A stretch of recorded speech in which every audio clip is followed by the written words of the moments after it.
Puji nama Tuhan, selamat malam Bapak Ibu Saudara, salam semuanya, apa kabar? Semua baik-baik ya? Oke, malam hari ini kita berjumpa kembali dalam acara online Discipleship. Malam hari ini kita akan membahas satu topik atau satu tema yang judulnya adalah kasih semula. Ya, kayaknya buku 5 ini banyak berbicara tentang nilai daripada kasih. Ya, jadi kalau kami jelaskan tentang nilai kasih itu luas sekali ya. Jadi malam hari ini kita akan mengetahui lebih dahulu sebenarnya asal muasal daripada kasih itu bagaimana. Sehingga kasih yang semula itu bisa kita prediksi, bisa kita ketahui, dan bisa kita alami dalam kehidupan kita semuanya. Amin. Nah, saudara, untuk mengetahui tentang kasih semula ini, kita akan belajar bersama-sama malam hari ini ya. Kasih semula. Dari sini kita akan melihat dulu bahwa ternyata ada namanya kasih di dalam binatang.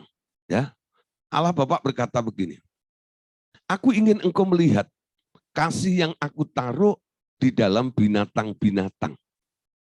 Belajar dari kasih murni yang dari asalnya telah kutanamkan di dalam jiwa mereka.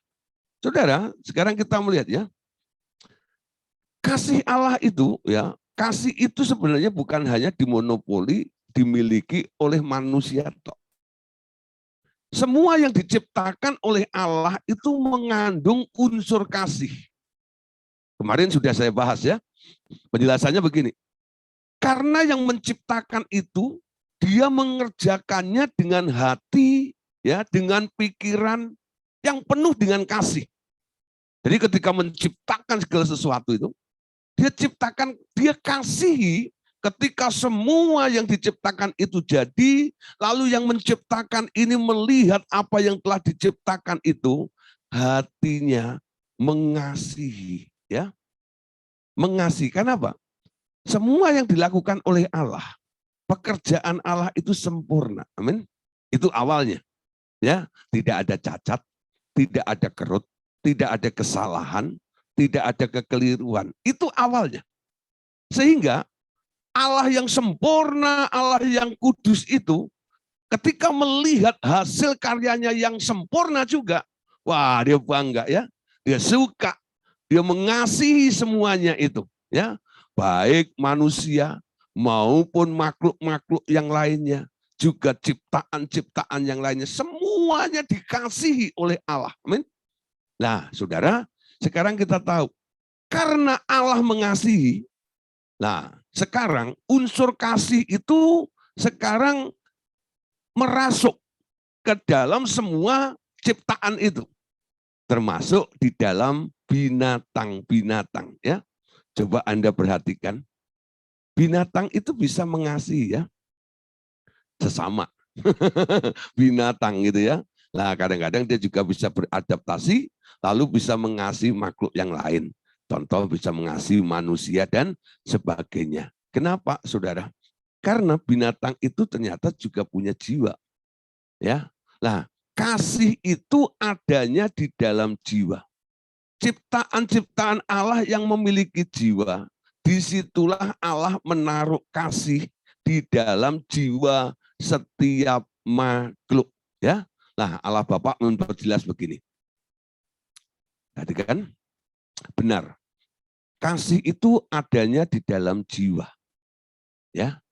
Yang sebenarnya dari semula tinggal di dalam jiwa itu berupa semacam motivasi yang mendorong seseorang menghasilkan kegiatan kasih itu.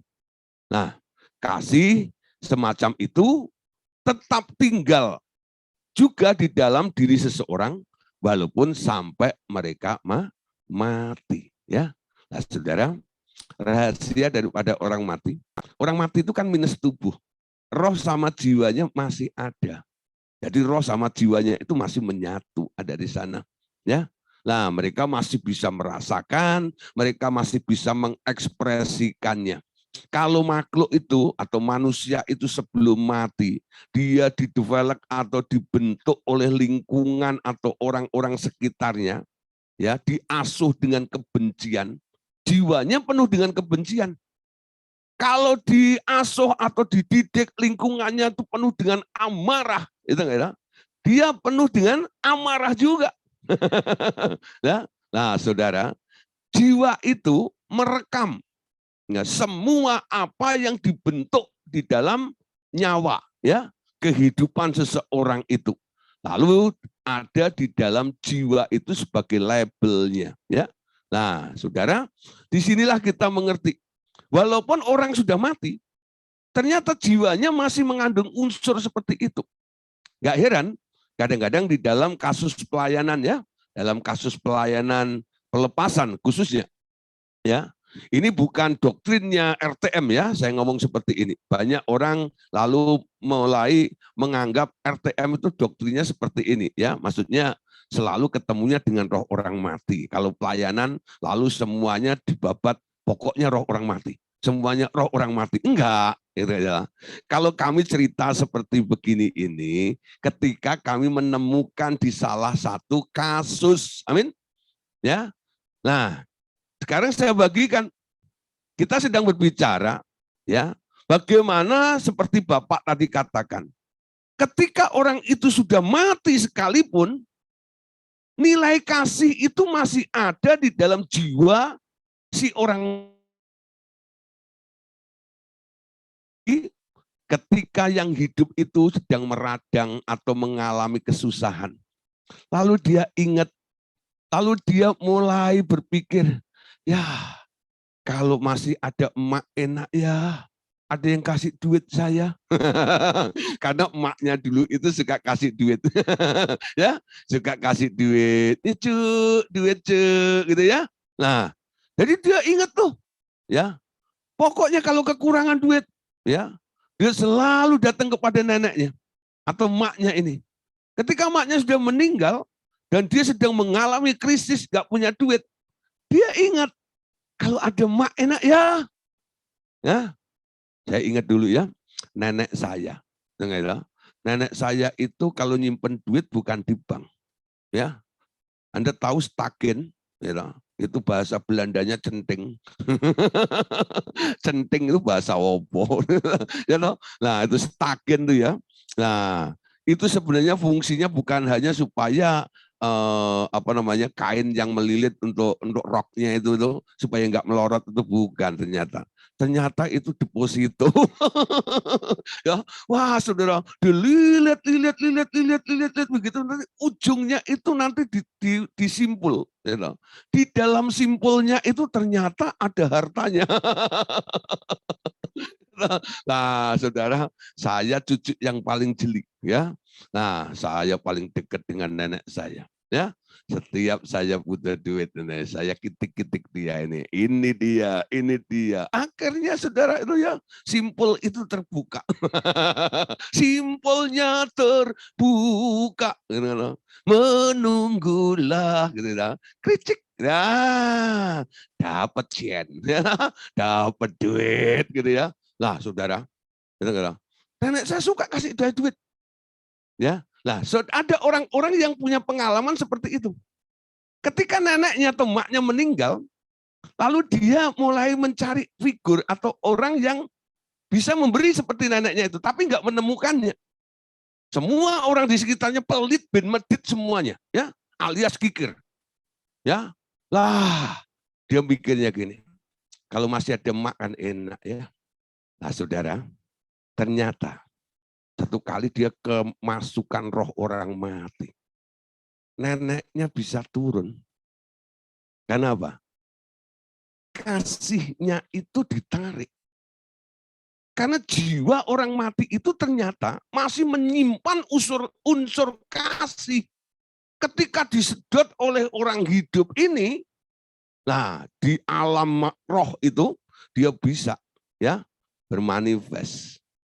Memang unsur kasih itu selalu menggebu di dalam si orang mati ini. Cuman karena dia dia nggak punya tubuh, dia nggak bisa mengekspresikan untuk bagi-bagi duit lagi ya. Ketika ada yang minta kesempatan nih, dia turun masuk ke dalam tubuh orang hidup ini. Nah, saudara, kita perhatikan ya. Jadi unsur kasih ini bisa terjadi. Jadi makhluk-makhluk yang sudah meninggal pun, itu sebenarnya masih ada nilai kasih di dalamnya. Itu kata Allah Bapa tadi ya. Yang sebenarnya dari semua yang tinggal di dalam jiwa itu berupa semacam motivasi yang mendorong seseorang menghasilkan kegiatan kasih. Ya, kasih semacam itu tetap tinggal juga dalam diri seseorang walaupun sampai mereka sudah mati. Jadi bisa menjelaskan ya, materi yang kita bahas ini, bahannya ini kalau Anda mau ditanya orang maksudnya apa ini, ya pesan Allah Bapa itu apa. Kalau Anda tidak pernah melihat manifestasi, ya orang-orang yang sedang kita layani lalu ternyata kita deteksi ada roh orang matinya, nah Anda nggak ngerti mekanisme seperti itu. Makanya rajin-rajin ya, rajin-rajin apa? Ya ikut pelayanan, ya yang di Semarang ya, ikut pelayanan Buning atau Bu Sandra itu di sana ya. Nah Bu Sandra sudah buka kelas pemuridan di Semarang ya, udah mulai kumpul-kumpul murid gitu ya. Nah itu pasien mulai banyak nih. Nanti Anda jangan kaget menemukan mekanisme yang seperti ini. Kok bisa ya? Orang yang sudah mati kok bisa mengekspresikan kasih? Memang jiwanya masih mengandung unsur kasih.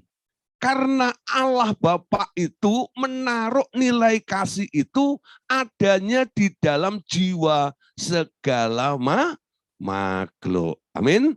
Lah orang mati jiwanya masih ada. Cuman dia tidak punya tubuh. Amin. Nah saudara, bagaimana dengan kasih yang ada di dalam binatang?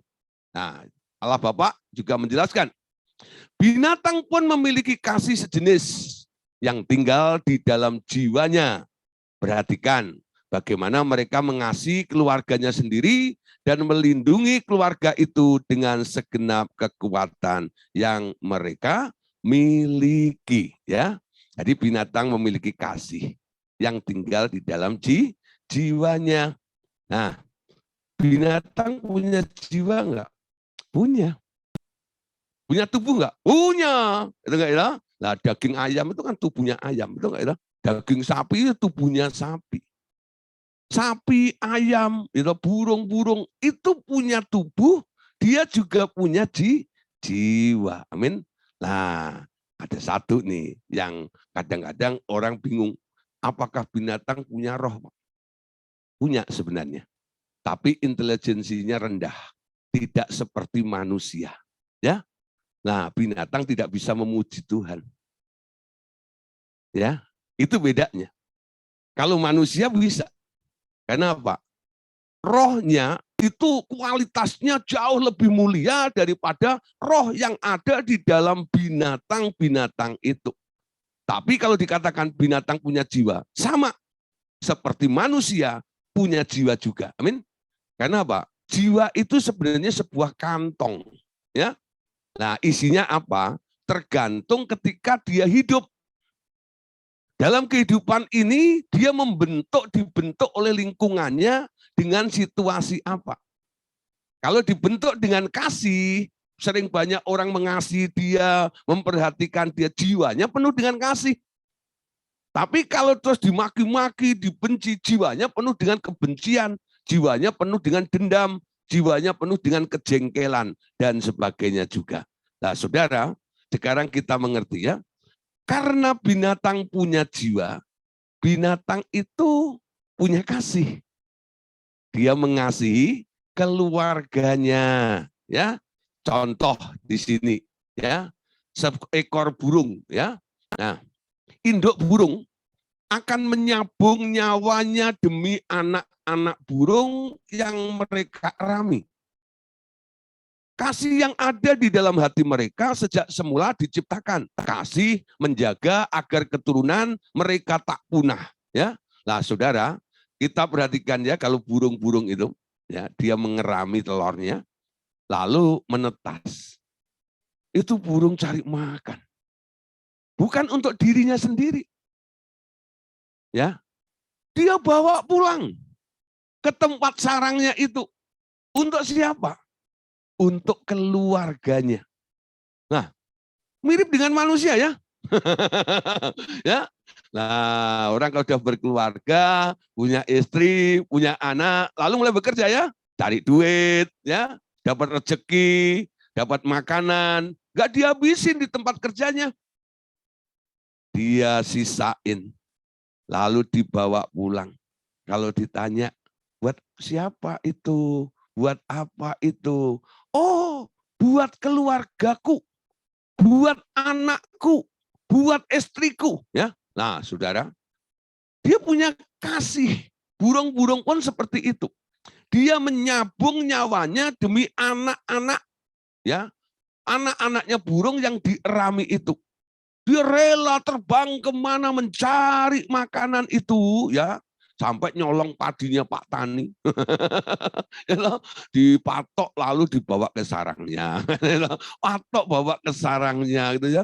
Baik saudara, ya, burung itu terbang capek loh, kalau nggak percaya, terbanglah kau. Burung itu capek terbang sana ke sini ya. Nah, emangnya dia cuma action terbang, terbang? Enggak. Matanya sedang melihat ke kiri ke kanan. Mana ada makanan enggak? Mana ada makanan enggak? Dia cari makan. Nanti kalau sudah dapat makanan, enggak dimakan untuk dirinya sendiri. Untuk keluarganya yang harus dihidupi, yang harus dibeli. Bapak mengatakan, ya, apa yang terjadi dengan burung-burung ini, ternyata kasih seperti itu ternyata juga ada di dalam manusia. Amin. Nah, sekarang kalau kondisinya terbalik, ya, ada nih contoh, ya, orang-orang yang sangat sakit hati. Sebenarnya orang-orang yang sangat sakit hati itu adalah korban dari pekerjaan si iblis, ya.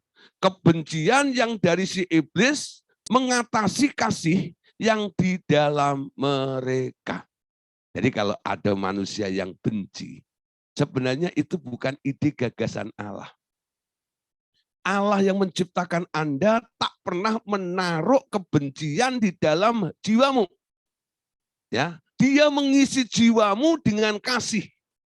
Kalau sampai berubah, jiwamu penuh dengan kebencian.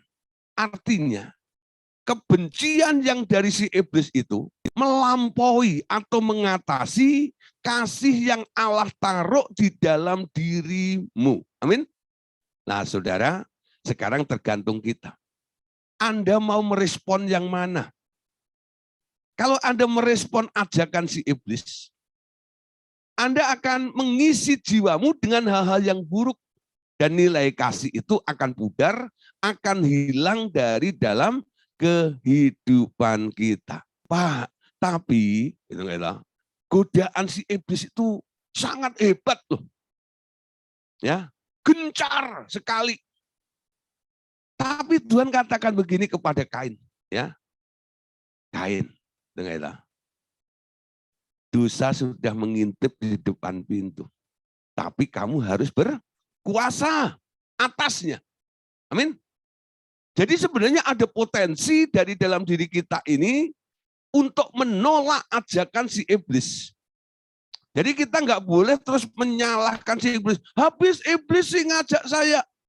Ya, kalau ada orang konseling dengan saya, dia selalu menempatkan dirinya sebagai korban dari sebuah peristiwa. Ya, karena ini, karena itu, karena saya jadinya seperti ini. Ya, apa yang saya katakan kepada orang itu? Dia bilang ini, yang salah bukan dia. Yang salah bukan yang mempengaruhimu, tapi yang salah kamu. Kenapa kamu mau menerimanya? Ngerti maksud saya ya? Kenapa kamu mau menerimanya? Kenapa kamu mau diajak? Kenapa hal yang buruk itu kamu terima untuk mengisi jiwamu, sehingga jiwamu sekarang terisi dengan hal yang buruk. Menutup nilai kasih yang ada di dalam diri Anda itu. Kamu dapat menguasainya. Kamu dapat mengatasinya. untuk menjaga kasih yang ada di dalam kehidupan kita. Ya, jadi kalau ketemu dengan orang-orang sakit hati, ya, jangan sampai Anda mulai berpikir ini korban daripada si iblis, ya, bukan. Anda harus bisa, gitu, mengatasi ajakan pengaruh si iblis dari diri Anda itu. Nah, saudara, sekarang jangan sampai kasih yang ada di dalam diri kita ini berubah menjadi kebencian. Orang-orang yang sudah kehilangan nilai kasih, ya, Tuhan mulai menegur. Kalau kita membaca di dalam Alkitab, mari kita baca ya, dalam Ratapan pasal 4 ayat yang ketiga. Nah, perhatikan di sini. Serigala pun memberikan teteknya dan menyusui anak-anaknya. Tetapi putri bangsaku telah menjadi kejam, seperti burung unta di padang pasir. Lidah bayi melekat pada langit-langit karena haus. Kanak-kanak meminta roti, tetapi tak seorang pun yang memberi. Ya, nah saudara, perhatikan ayat ini. Kalau Tuhan sampai membandingkan, ya, umatnya, anak-anaknya dengan binatang yang namanya serigala. Anda tahu serigala, ya? Kalau kita bicara tentang serigala, apa yang Anda bayangkan? Apa yang Anda bayangkan? Kalau saya bicara tentang kancil gitu ya, Anda selalu membayangkan, oh dia licik ya, sampai akhirnya bisa mencuri ketimunnya Pak Tani gitu ya. Kalau saya bicara tentang bebek, oh Anda langsung tahu, pek, pek, pek, pek, pek, pek, gitu ya. Nah, saya bicara tentang anjing gitu ya, Anda belum lucu gitu ya. Ya, aku suka sama si pudel itu. Nah, tapi kalau saya bilang, ada serigala, apa yang Anda bayangkan? Seram. Ya, seram sekali. Betul? Nah, ayat ini dalam Ratapan 4 ayat yang ketiga. Kenapa Tuhan membandingkan manusia dengan serigala? Dan keadaannya manusia jauh lebih buruk, lebih jahat daripada serigala. Paham, saudara? Serigala pun memberikan teteknya dan menyusui anak-anaknya. Tetapi putri bangsaku telah menjadi kejam seperti burung unta di padang pasir. Tuhan itu sangat ngenes, ya, prihatin melihat kondisi daripada umatnya. Kenapa umatku menjadi begitu rusak seperti itu? Sehingga unsur kasih itu nggak muncul dalam dirinya. Dosa membuat manusia jadi egois. Betul? Nah, karena egois, manusia jadi kejam. Ya, manusia jadi kejam. Saudara, orang-orang yang hidup di kota besar, khususnya di ibu kota seperti ini, kadang-kadang ada slogannya, ya. Ya, kalau ada cerita nih, ibu tiri yang kejam gitu ya. Tapi ada orang yang bilang gitu, ibu kota lebih kejam daripada ibu tiri. Ibu kota lebih kejam daripada ibu tiri ya. Saya dulu bingung ibunya siapa. Ibu kota lebih kejam daripada ibu tiri.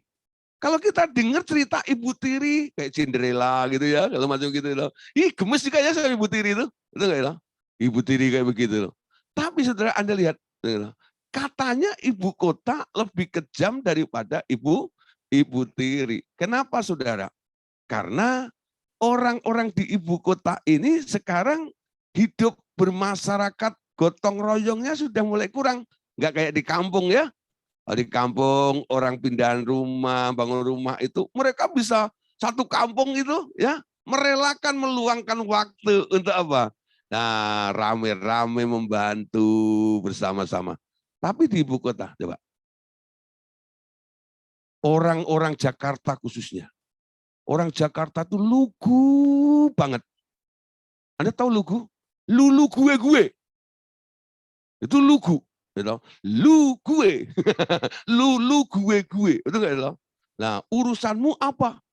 Bahkan saudara, ketika Anda di tengah jalan melihat orang yang jatuh ya atau mengalami mungkin masalah gitu ya. Lah, Anda enggan untuk menolong dengan alasan apa?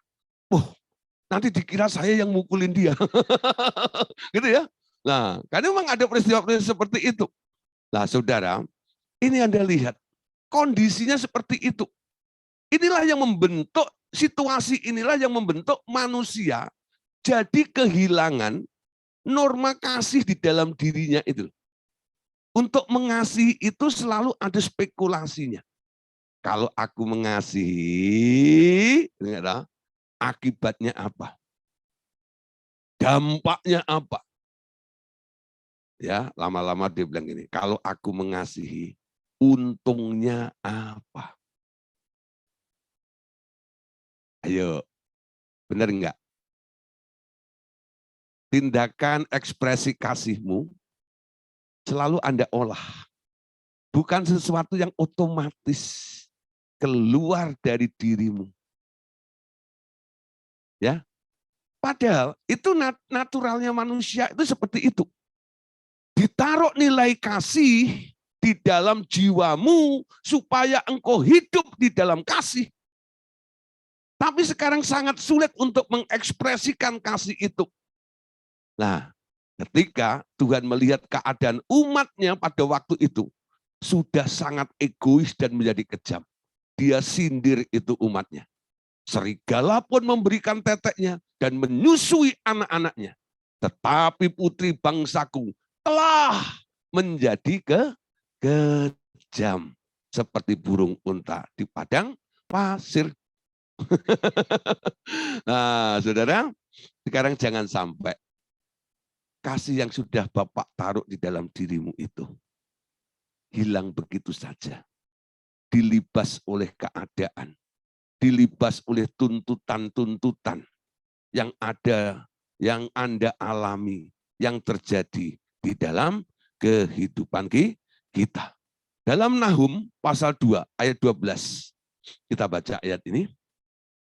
Nahum 2:12, biasanya singa itu menerkam supaya cukup makan anak-anaknya, mencekik mangsa bagi betina-betinanya, dan memenuhi liangnya dengan mangsa dan persembunyiannya dengan terkaman. Amin. Nah, saudara, ternyata binatang itu mengerti, punya nilai kasih. Dia berjuang menerkam musuhnya, ya, untuk menyimpan makanan untuk anaknya. Dia lakukan itu untuk istrinya tadi, ya, singa-singa betina itu. Nah, saudara, sekarang kalau kita melihat nilai kasih yang sudah mulai pudar, hilang dari setiap orang ini merupakan tanggung jawab, tugas daripada gereja Tuhan.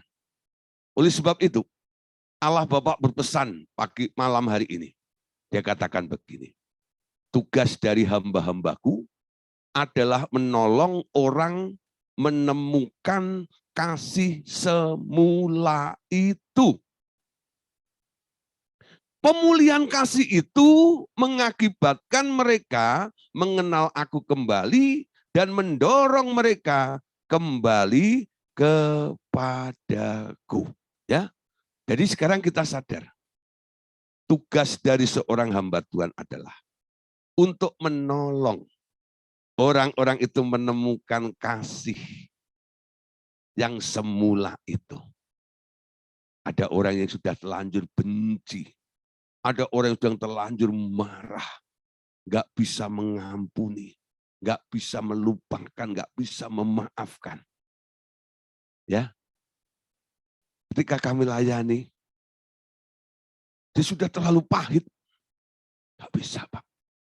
Bapak mau siram saya, timbun saya dengan gula berapa ton pun.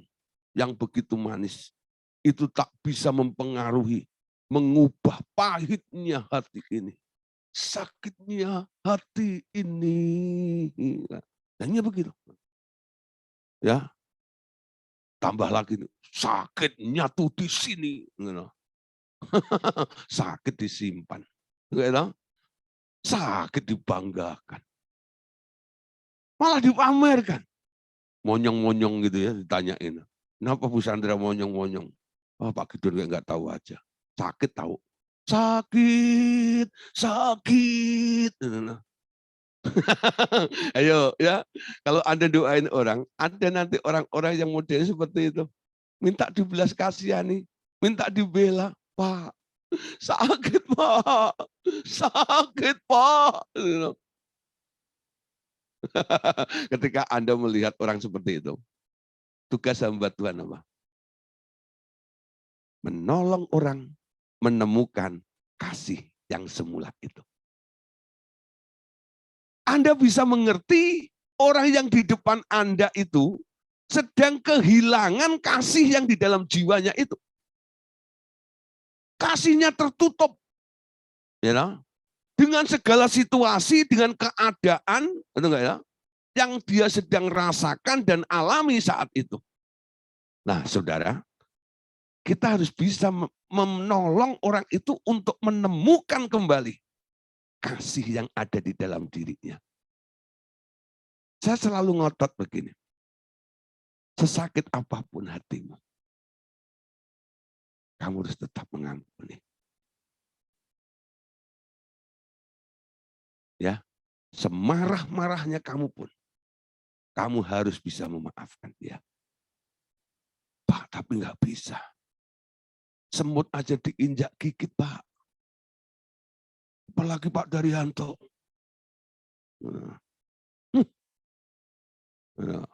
Naik mobil nih di tol nih. Disalib. Siapa dia? Gue kejar. Emangnya cuma dia yang bisa ngebut. Pakai seragam dulu deh.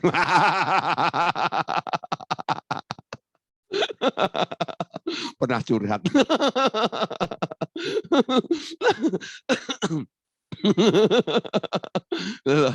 Waduh, dulu saya kadang-kadang begitu ya, naik kendaraan gitu. Nanti kalau dilewati gitu, emang dia gitu, saya kerja juga kalau macam gitu. Lama-lama capek, saudara ya. Ada begitu.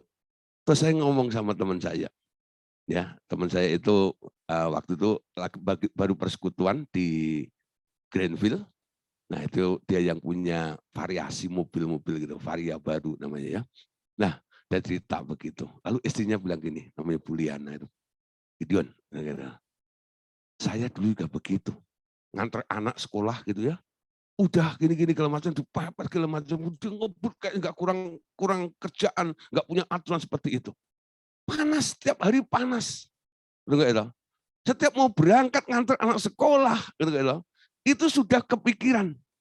Gitu, nanti akan panas. Gitu ya. Nah, bagaimana untuk mengelola supaya dia tidak panas? Nah, saudara, dia mulai berpikir gini, kalau ada orang ngebut seperti begitu, mesti nyelip dia, ya, dengan kurang aja seperti itu. Anggap aja dia kebelet mau Mungkin dia lagi sakit perut, makanya diburu-buru. Jadi dia mulai berpikir seperti itu aja. Ketika dia ubah cara berpikirnya, ketika ada orang nyelip seperti segala macam gitu, dia nggak marah tuh. Kenapa? Dia udah develop dulu, ya, batasin pikirannya. Kalau ada orang nyelip, pasti dia punya kebutuhan. Punya kebutuhan, sehingga dia nggak marah. Dia nggak marah. Nah, saudara, ketika saya diajak ngomong seperti itu, saya baru nyadar, makasih ya Bu, atas nasihatnya. Lalu saya tiru. Nah, kalau ada ngebut-ngebut gitu, kalau macam itu, nah udah, ya, saya pikiran saya seperti itu. Nah, ya, jadi yang masih suka, emang lu tok. Sekarang tiru aja nih pengalaman saya dikasih tahu oleh teman saya itu loh ya. Tugas hamba-hambaku adalah menolong orang untuk menemukan kasih semula itu. Amin. Nah, Anda bisa berpikir ya, itu orang kalau ngebut kalau sampai kecelakaan gimana? Anda nggak marah sama orang itu, malah kasihan sama orang itu, betul nggak ya? Hatimu penuh dengan kasih. Memperhatikan keselamatan orang itu. Bangun, saudara. Nilai-nilai seperti itu. Walaupun Anda dikelilingi dengan sekitar, keadaan sekitar Anda yang tidak mendukung Anda sekalipun. Amin. Tapi jaga. Kalau Anda harus melayani orang, nasihati dia supaya dia menyadari bahwa kamu bisa mengasihi. Temukan nilai kasih itu. Nah, saudara, pemulihan kasih itu akan mengakibatkan mereka nanti mengenal kembali Sang Penciptanya itu. Dan itulah yang mendorong orang untuk berpikir tentang Allah yang adalah kasih itu. Amin. Nah, saudara, Bapak katakan tentang hamba-hamba yang menolong orang-orang menemukan kasih ini, dikatakan gini, aku sebut semua pelayanku sebagai pelayan kasih yang menghancurkan dinding, yang mengurung pikiran mereka. Amin. Nah, saudara, jadi pelayan-pelayan Tuhan ini adalah pelayan-pelayan kasih yang mampu menghancurkan dinding, yang mengurung pikiran mereka. Perhatikan gambar ini, saudara ya. Anda pikir ini rambut? Nah, ini orangnya cantik ya. Nah, tapi rambutnya begini. Tapi di balik rambut ini, kalau Anda lihat nih, ada orang naik tangga ini, ya. Nah, di sini sebenarnya saudara, ada saudara penjara-penjara ini, ya, kotak-kotak ini. Dan setiap kotak-kotak ini isinya buku, ya. Nah, dalam buku-buku ini isinya berbagai macam peristiwa. Nah, inilah yang kadang-kadang mempengaruhi kehidupan seseorang. Tapi saudara, pelayan kasih itu sanggup menghancurkan dinding-dinding yang mengurung pikiran mereka. Jadi dasarnya awalnya begini. Ketika Anda melayani seseorang, walaupun orang itu cerita begini, gini, dan sangat melelahkan Anda jangan benci dengan orang itu. Sebagai pelayan, Anda harus, aku mengasihi orang ini. Aku harus bisa menyelamatkan orang ini. Aku harus bisa menolong orang ini. Hatimu harus meluap seperti itu. Hatimu harus luas seperti samudera. Amin. Untuk apa? Menampung semua curhatan orang itu. Ada seseorang, ya tanya mas saya gini, Gideon, kok kamu tahan sih? Dengerin orang, kadang-kadang curcol seperti itu. Gitu ya? Kalau saya dengerin orang ngomong begitu loh, saya pulang jadi pusing. Saya pulang jadi pusing. Nah, apa? Itu kan sampah sebenarnya, ya. Itu sampah semuanya. Tapi saudara, itu tugas orang-orang yang datang kepada Anda itu. Kadang-kadang dia harus menuang tong sampah di depan Anda, bukan? Ya, semua utarakan semuanya itu. Dan Anda harus pasang telinga untuk mendengar. Ngangguk-ngangguk sampai ketiduran. Gitu ya. Aduh, gitu. Lah, saudara, tapi hatimu harus penuh dengan kasih. Anda melihat, paling tidak begini. Ya, kenapa Anda harus melimpah dengan kasih kepada orang itu? Itu triknya begini, saudara. Ketika orang penuh dengan masalah, lalu curhat kepada Anda, ya, memberitahu kepada Anda, dan sebagainya. Paling tidak Anda bisa berpikir gini, untung bukan gua. Ya. Tidak menimpa saya, menimpa orang itu. Nah, karena Anda tidak mengalami seperti yang dialami oleh orang itu, sekarang hatimu mulai iba dengan orang itu ya. Kasihan dia. Aku mau tolong dia. Dengan hikmat, dengan urapan yang daripada Allah, aku akan menghancurkan dinding-dinding yang sedang mengurung di dalam pikiran mereka. Kadang-kadang saya tidak mengerti, saudara. Ketika orang mulai berbicara gini, terus Pak, apa, saya suruh cerita terus gitu ya. Nah, sebenarnya saya sedang tidak mengetahui saya harus ngomong apa. Saya tidak memiliki jawabannya. Ya. Tapi aneh bin ajaib, saudara. Ketika orang itu selesai berbicara, tahu-tahu ada hikmat yang muncul. Dan saya bisa ngomong, Pak, kayaknya begini, harusnya begitu. Ya, loh Pak, saya kok nggak pernah mikir seperti itu ya?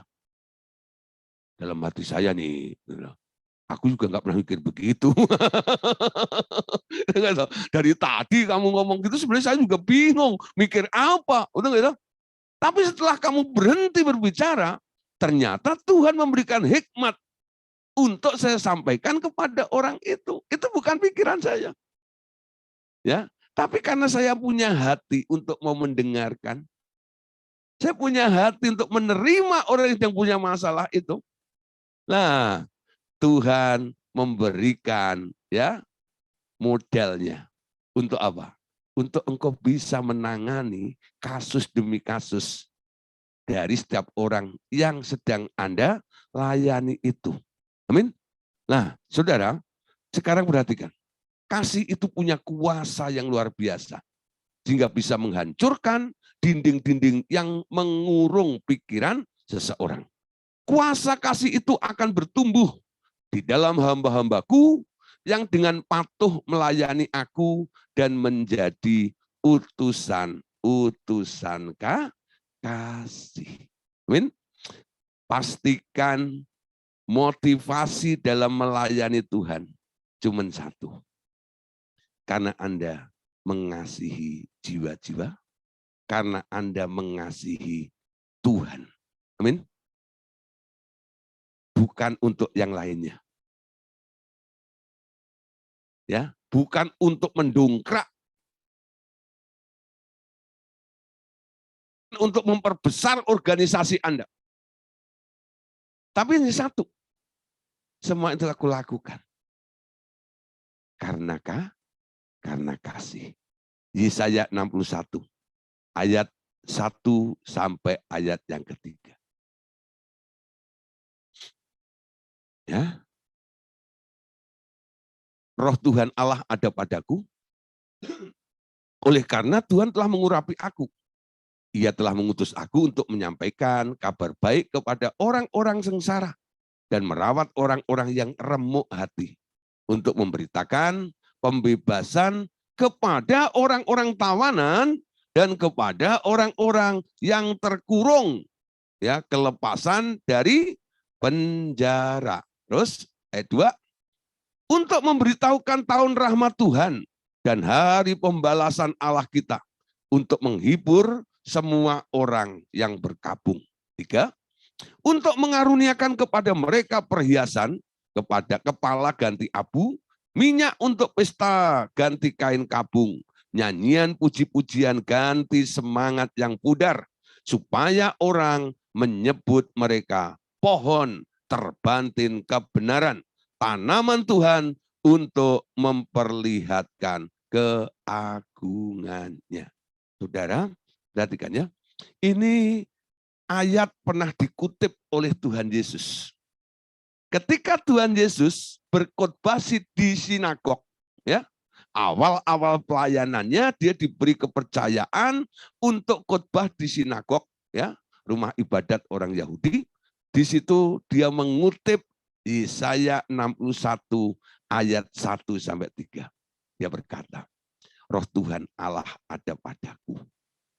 Dia telah mengurapi aku, dia mengutus aku untuk mengabarkan, menyampaikan kabar baik kepada siapa? Kepada orang yang sengsara. Untuk merawat orang-orang yang sedang remuk hatinya. Dan untuk membebaskan para tawanan-tawanan itu. Anda tahu sekarang misi daripada Tuhan Yesus dalam pelayanan apa? Dia harus bisa menyalurkan kasih. Amin. Karena apa? Yang dihadapi adalah orang-orang sengsara. Yang dihadapi orang-orang yang remuk hatinya. Orang-orang yang tertawan, ya, itu yang dihadapi.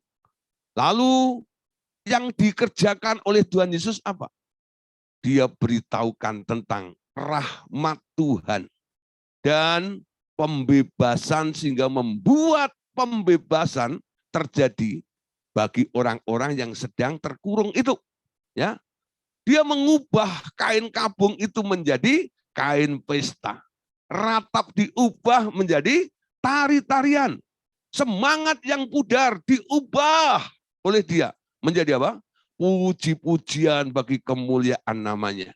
Sehingga orang-orang yang tadinya patah hati, orang-orang yang tadinya patah semangat, orang-orang yang tadinya sudah kolaps, ya, no hope dan sebagainya itu, ya, Tuhan mau ubah untuk menjadi pohon tarbantin kebenaran, tanaman Tuhan untuk memperlihatkan keagungannya. Amin. Ada pemulihan, ada terobosan, ya, ada terobosan. Dasarnya cuma satu. Perhatikan, alirkan. Kasih itu jangan sampai hilang dari diri kita. Nah, kembali kepada binatang tadi, ya. Tadi dikatakan binatang itu tadi kan punya unsur kasih. Ya, muncul pertanyaan, siapa sebenarnya yang mengajari binatang atau manusia untuk mengasihi anak-anak mereka seperti itu? Tak seorang pun. Ternyata itu sudah ditanamkan di dalam hati mereka dari sejak semula. Ya, nggak pernah ada kursus. Kucing, ya, ayo Anda punya kucing, tak kursusin deh. Kursus supaya kamu bisa sayang sama anakmu, gitu ya. Ada enggak? Enggak ada. Betul enggak ya? Anjing dikursusin, gitu, supaya bisa ngomong anak-anaknya. Ya, itu natural, ya, itu naturnya. Ya, jadi itu memang sudah alami dalam dirinya itu. Terjadi seperti itu. Ketika dia menjadi induk, dia harus sayang pada anaknya. Kenapa? Nilai kasih itu otomatis bisa memancar, mengalir, dan mereka lakukan. Ya, mereka lakukan. Nah, lanjut sekarang. Sekarang, kalau aku menciptakan makhluk-makhluk dengan kasih seperti itu, apakah kau kira aku tak memiliki kasih seperti itu juga? Aku ini adalah Bapak yang memiliki kasih yang bahkan lebih kuat terhadap anak-anakku. Jenis kasih seperti inilah yang memelihara keturunan sejenisnya.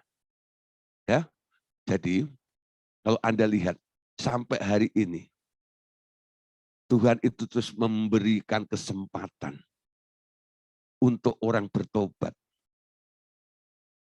Itu artinya apa? Dia masih mengasihi. Amin. Dia menunggu pertobatan itu terjadi. Bahkan bukan hanya di alam materi loh. Yang di alam roh pun, kalau dia mau menerima penebusan melalui darah Tuhan Yesus, melalui seperti apa yang dikatakan Kolose 1:19-20, mereka masih bisa mendapat perubahan nasib mereka. Ya. Nah, Saudara, jadi nilai kasih itu sebenarnya sesuatu yang harus sudah tertanam di dalam diri kita ini. Bila mereka mulai saling membunuh, itu di luar perencanaanku, kata Allah Bapak, ya. Perencanaan dia yang semula. Tapi dikerjakan oleh si iblis yang selalu memandang manusia sebagai mangsa mereka dan selalu senang melihat perburuan keji seorang terhadap yang lain.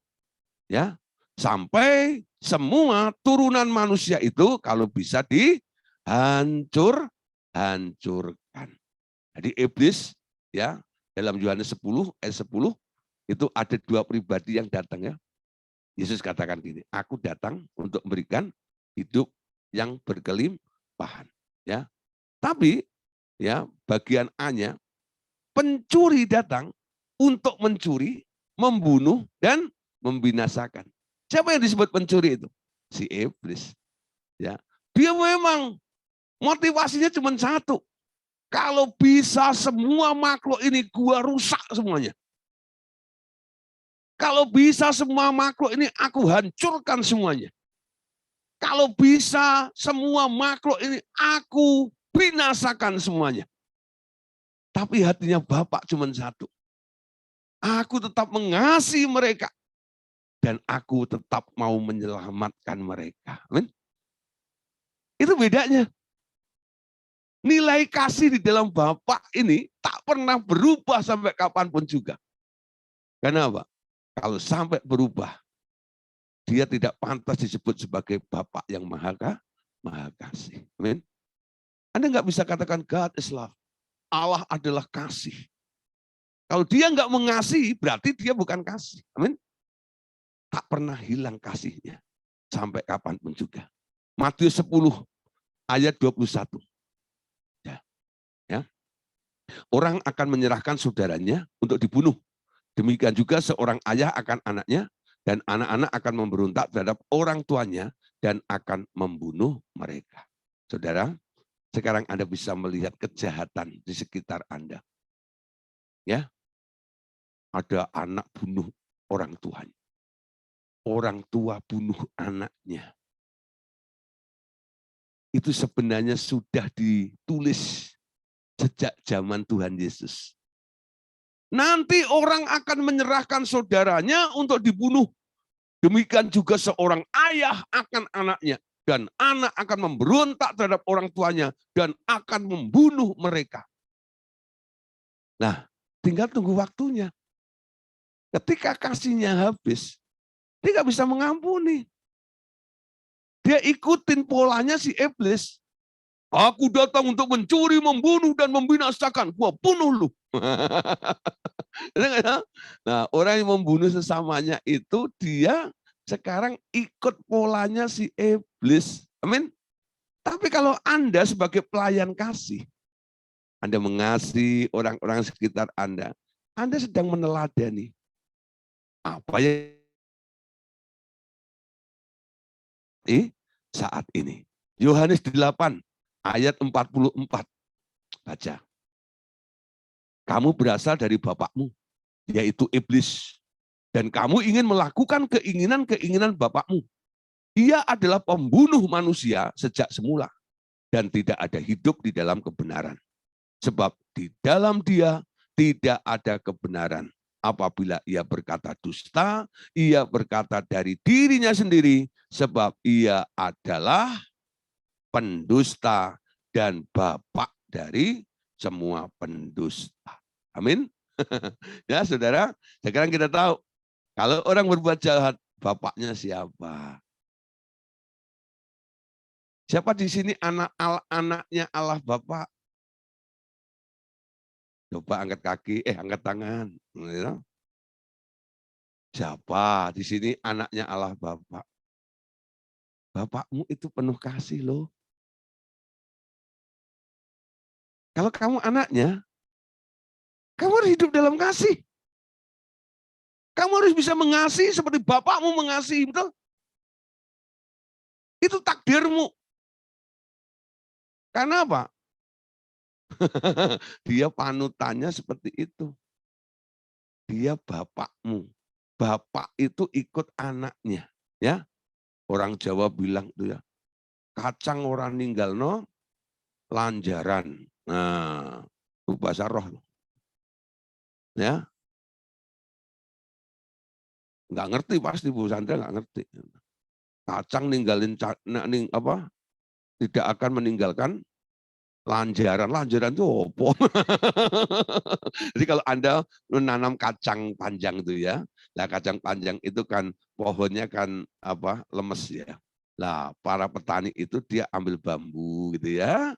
Nah, terus nanti pohon itu mengikuti ya bambu itu gitu loh ya. Nah, bambunya miring, pohonnya juga miring. Bambunya tegak, ikut tegak juga. Nah, Anda pun juga begitu. Kalau Anda mengaku menjadi anaknya Allah Bapa, Anda harus hidup seperti cara Allah Bapa juga. Yang penuh dengan kasih. Ku pandang wajahmu tersenyum penuh kasih. Amin. Bisa nyanyi kok. Ku ucapkan selamat malam Bapak terkasih. Ya, Bapakmu kalau ketemu dengan Anda, senyumnya penuh dengan kasih. Nah, tapi Anda kadang-kadang sebaliknya. Ya, orang melihat Anda tersenyum, senyummu penuh dengan tagih utang. Awas ya kalau nggak dibayar. Geram, marah, betul nggak itu? Ayo, coba nanti, ekspresimu itu coba mulai perhatikan. Kalau aku ketemu orang, apakah aku seperti Bapak ketemu manusia? Ketemu para makhluk itu dengan hati yang mengasihi. Dia tak pernah kehilangan kasih di dalam dirinya. Amin. Nah, saudara, sekarang kita harus mulai belajar. Ya, kalau tidak, nanti Anda tidak layak jadi anaknya Bapak. Jangan-jangan Anda jadi anaknya Bapak satunya itu. Si pembunuh dan pendusta. 1 Yohanes 3 ayat 15. Setiap orang yang membenci saudara seimannya adalah pembunuh manusia. Dan kamu tahu bahwa tidak ada pembunuh yang tetap memiliki hidup yang kekal di dalam dirinya. Nah, saudara, Pak, saya kan nggak pernah bunuh orang.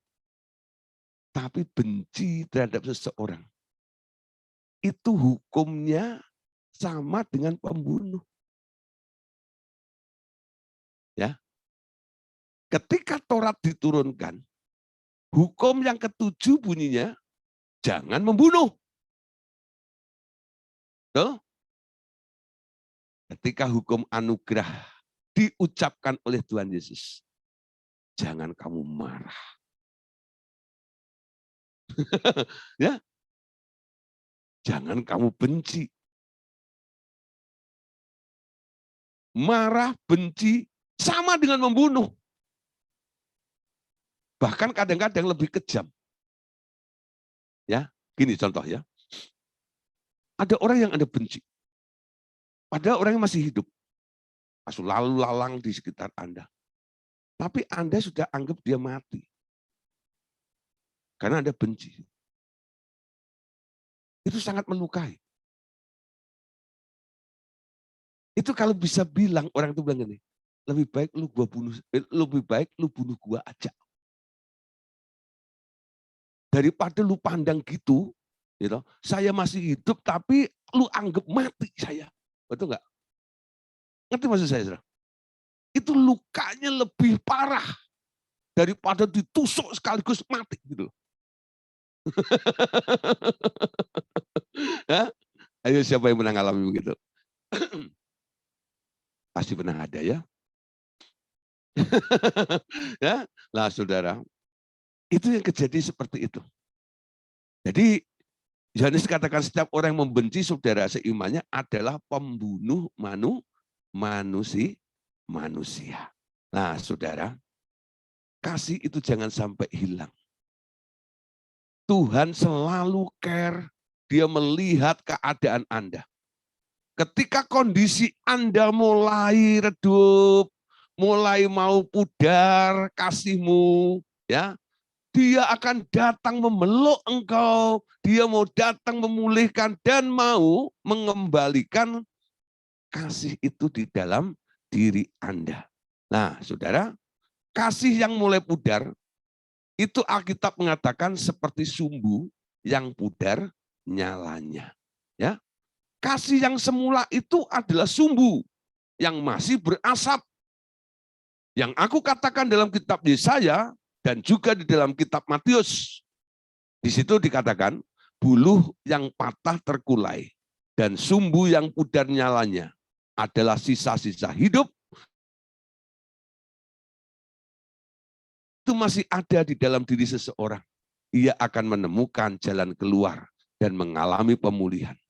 Namun mereka yang sampai pada keadaan pahit hati adalah kasus yang sangat hopeless. Amin. Nah, saudara, biasanya kalau saya ketemu ya dalam praktek pelayanan, ada orang-orang yang sudah kayak nafas udah ngep gitu ya, nggak mampu, nggak tahan gitu. Tapi saya kais-kais terus, saya cari terus, saya interogasi terus. Apa sih sebenarnya saya cari? Apakah di dalam diri orang itu masih ada setitik nyala. Dengar? Atau asapnya masih ngebul atau tidak. Karena saya ingat apa yang dikatakan dalam Yesaya pasal 42 ayat 3 dan 4 ini. Ya, bulu yang patah terkulai tidak akan diputuskannya. Dan sumbu yang pudar nyalanya tidak akan dipadamkannya. Tetapi dengan setia ia akan menyatakan hukum. Ia sendiri tidak akan menjadi pudar dan tidak akan patah terkulai. Sampai ia menegakkan hukum di bumi. Segala pulau mengharapkan pengajarannya. Ayat ini luar biasa. Bulu yang patah terkulai tidak akan diputuskannya. Dan sumbu yang pudar nyalanya tidak akan dipadamkannya. Artinya, kalau engkau masih memiliki setitik saja, masih ditemukan dalam diri Anda, walaupun tinggal titik kecil gitu ya. Nah, titik atau koma nggak tahu, kecil aja loh. Berkasnya, bekas dikit aja gitu. Tapi masih menjadi alasan untuk bisa ditolong. Tuhan sanggup menegakkan hukumnya itu loh. Hukumnya apa itu? Kasih itu kekal sebenarnya. Ya, kasih itu kekal. Karena kasih itu Bapak sendiri. Jadi kalau sampai ada kerusakan kasih, ada kasih yang hilang, betul nggak itu? Nah, ini sebenarnya nggak lazim. Amin. Bapak yang memiliki kasih itu, ya, dirongrong oleh keadaan, situasi apapun juga, tak pernah pudar, tak pernah pundung. Dia terus setia dan mau mengasihi. Betul? Nah, ketika kasih itu dititipkan di dalam jiwa Anda, kenapa bisa terpuruk? Ya, tertutup oleh masalahmu, tertutup oleh keadaanmu. Tapi walaupun itu tertimbun, Anda sebagai konselor, ya, Anda mampu menemukan satu titik saja, masih ada kasih, walaupun sudah kembang kempis seperti itu. Orang itu masih punya harapan, bisa ditolong, ya, bisa ditolong. Anda nyalakan kembali, Anda encourage kembali, betul nggak ya? Anda semangati kembali dengan kesaksian Anda, dengan pengalaman Anda share live dengan orang itu. Lalu orang itu mulai bilang, ternyata di dunia ini enggak saya sendiri yang sedang mengalami semuanya ini. Kamu juga pernah mengalami ya? Tapi kenapa kamu bisa? Kenapa saya tidak? Bahkan saya nyaris mau membunuh diri saya seperti ini. Nah, ternyata Anda mampu untuk membangkitkan orang itu kembali. Ada beberapa orang yang sebenarnya sudah di ujung maut, ya, mengalami krisis kasih seperti itu. Tapi ketika berjumpa dengan orang-orang yang tepat dan mengerti, membangun nilai kasih itu kembali, menghidupkan kasih di dalam diri orang itu, dia menggenapi tadi katakan, sumbu yang pudar nyalanya tak pernah dipadamkannya. Tuhan masih sanggup untuk menghidupkan kembali kasih itu di dalam diri Anda. Ya, saudara, kalau orang sudah bilang, aku nggak bisa mengasihi. Kadang saya bilang gini, ya kamu memang nggak bisa mengasihi. Karena manusia nggak bisa mengasihi. Tapi ada yang bisa mengasihi. Siapa? Tuhan. Kalau kamu nggak bisa, minta tolong sama Tuhan. Datang kembali kepada Tuhan. Ya. Nah, lalu saya mulai jelaskan, sadarkan dia. Kamu sudah lahir baru belum? Sudah, Pak. Tuhan Yesus di mana? Di hati saya. Di dalam diri saya. Oh, jadi dalam dirimu ada Tuhan Yesus ya? Tuhan Yesus bisa mengasihi enggak? Bisa. Kamu bisa mengasihi enggak? Enggak. Nah, Tuhan Yesus bisa mengasihi enggak? Bisa. Walaupun dilukai, bisa. Nah, kamu enggak bisa. Betul, memang keadaan seperti itu. Kenapa kamu nggak bisa mengasihi? Ya nggak bisa, Pak, pokoknya. Udah keterlaluan tuh. Udah keterlaluan. Sabar ya sabar, Pak. Ada batasnya, Pak. Nah, mulai pikir seperti itu. Ya oke, kalau kamu nggak bisa mengasihi, sekarang biar Tuhan Yesus yang mengasihi ya. Dan Yesusnya di mana? Di hatimu. Yang bisa menggerakkan bukan saya. Kamu sekarang ngomong, Tuhan Yesus, saya tidak bisa mengasihi. Tapi Engkau yang ada di dalam diri saya.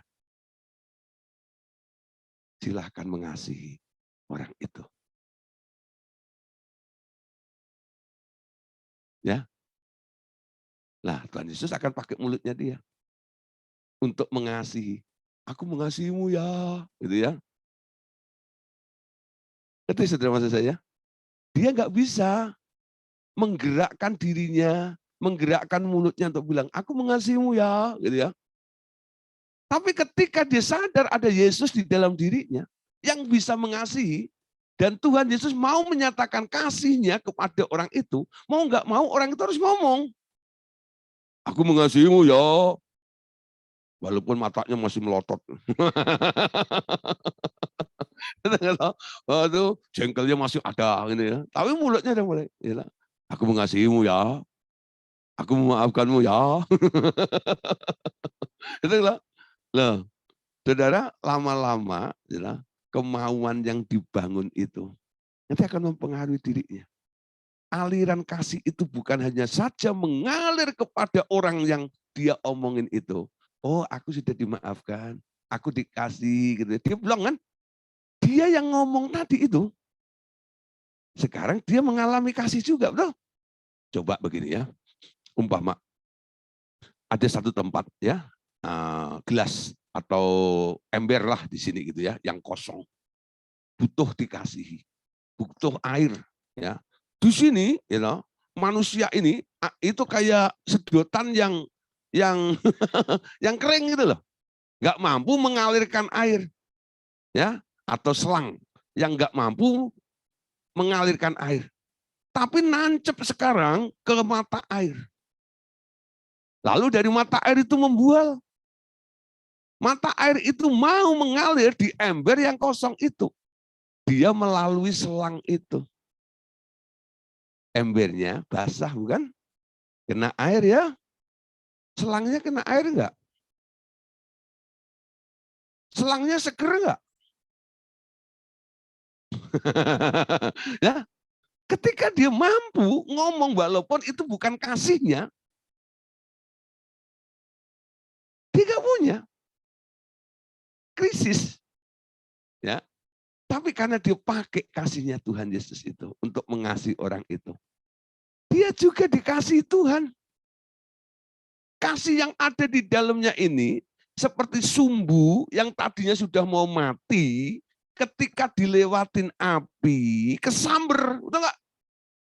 Sumbunya nyala lagi.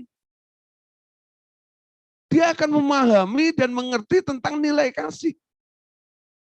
Oh, Allah tuh begitu ya. Murah hati banget. Mau mengasihi. Lama-lama dia berpikir.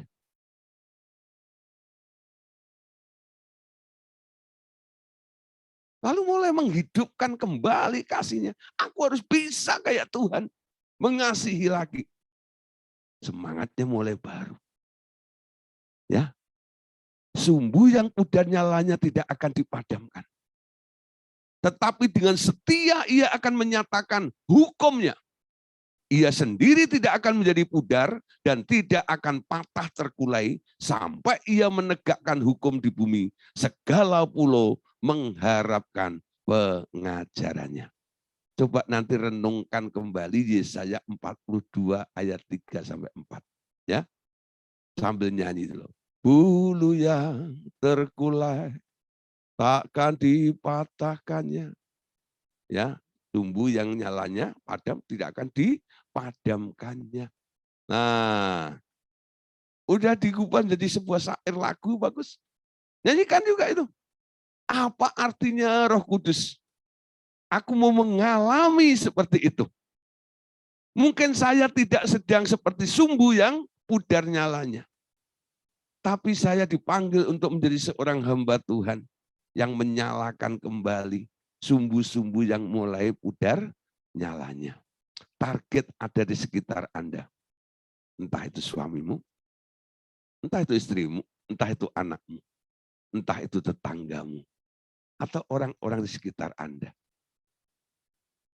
Ya, punya hati ke situ. Aku mau. Ya, aku mau melakukan semuanya itu. Amin. Lah, saudara, malam hari ini ya kita sampai di sini dulu.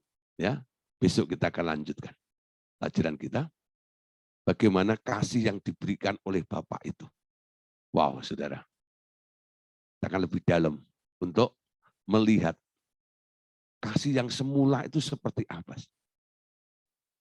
Sehingga sumbernya dari Bapa langsung itu seperti apa. Dan bagaimana terjadi mekanismenya seperti apa. Nah, pengen tahu? Jangan lewatkan. Besok hadir kembali. Amin. Tuhan Yesus memberkati kita semuanya. Amin.